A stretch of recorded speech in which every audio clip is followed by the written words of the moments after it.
CNN's ratings really don't exist. They don't have a single primetime show with 1 million viewers. You know what that's called? A disaster. They don't have a single primetime show, 7 to 10 p.m. weekday, with 1 million viewers. Think about that in a country of 320 million people. So they bring out this guy, Bernstein, of Woodward and Bernstein, and he's a real menace. He's a real reprobate. And he compares everything to Watergate. This is worse than Watergate. This is worse than Watergate. And there he was, all during Russia collusion. They roll him out, and he's lying about Donald Trump, lying about connecting the dots. Remember, this guy was a reporter.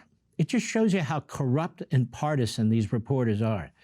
And it also shows you that when it comes to Woodward and Bernstein, Bernstein was obviously the lighter half. When I speak of lighter, I certainly don't mean weight.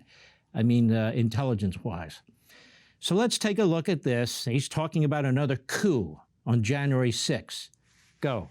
There has been a coup led by the President of the United States to undermine the Constitution and possibly and likely a criminal conspiracy as well. And all of these things that are laid out in the report are... Okay. He's talking about the Democrat Party majority report out of the Senate Judiciary Committee. The minority put out a report as well.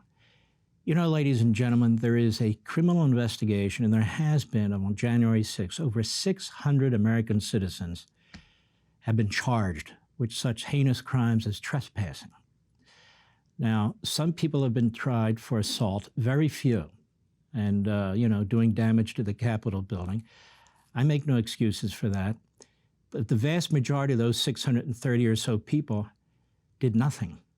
And I happen to know several who were on the grounds of the Capitol building and charged with trespassing, and were told, if you don't plead guilty, we're going to charge you with a felony and drag you through the entire court system. These are average people. They don't have $1 million for legal representation.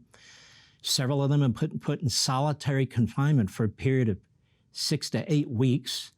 They've talked about abuses that have taken place, and notice the media could give a damn. Matter of fact, whenever I talk about this, I am attacked by Soros front groups like Media Matters and so forth.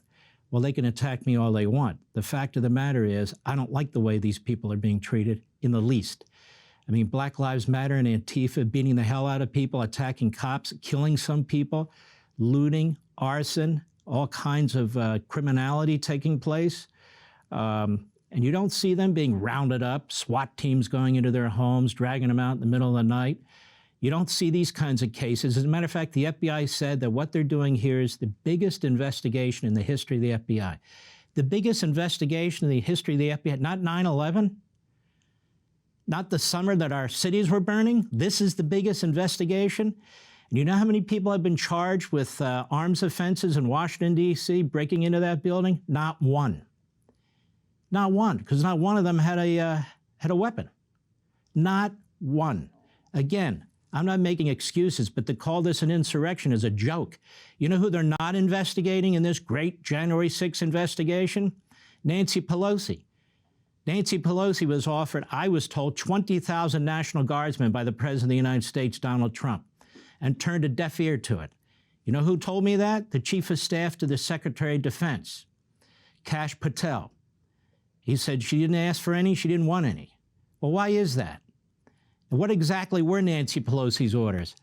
And since this rogue committee that she set up, and you remember Kevin McCarthy wanted certain members of his party on the committee, and she rejected every one of them. Instead, you get never-Trumpers like Liz Cheney and Adam Kinzinger. Just remember, they're not going to subpoena any of Nancy Pelosi's emails, her phone calls, her texts. They're not going to depose her, and yet she had a significant role in failing to protect the Capitol building. What did Nancy Pelosi know, and when did she know? We're never going to know. So this is the kind of committee investigation going on. But a coup? A coup. No, Russia collusion was the coup. No, the Hillary Clinton campaign in the DNC laundering money through Perkins Coie law firm, coming up with that phony dossier, triggering a criminal investigation by Robert Mueller. The FBI lying to the FISA court on more than one occasion so it could use the Patriot Act against the Trump campaign. I would say that would be coup. No, I would say the former head of the FBI, Comey, and his conspiracies, and his efforts to undermine the president, and McCabe talking about the 25th Amendment. I would say that was an attempt at a coup. And the intelligence agencies leaking false information against Donald Trump. I would say that was a coup. And of course, the Democrat Party using our tax dollars in the House of Representatives.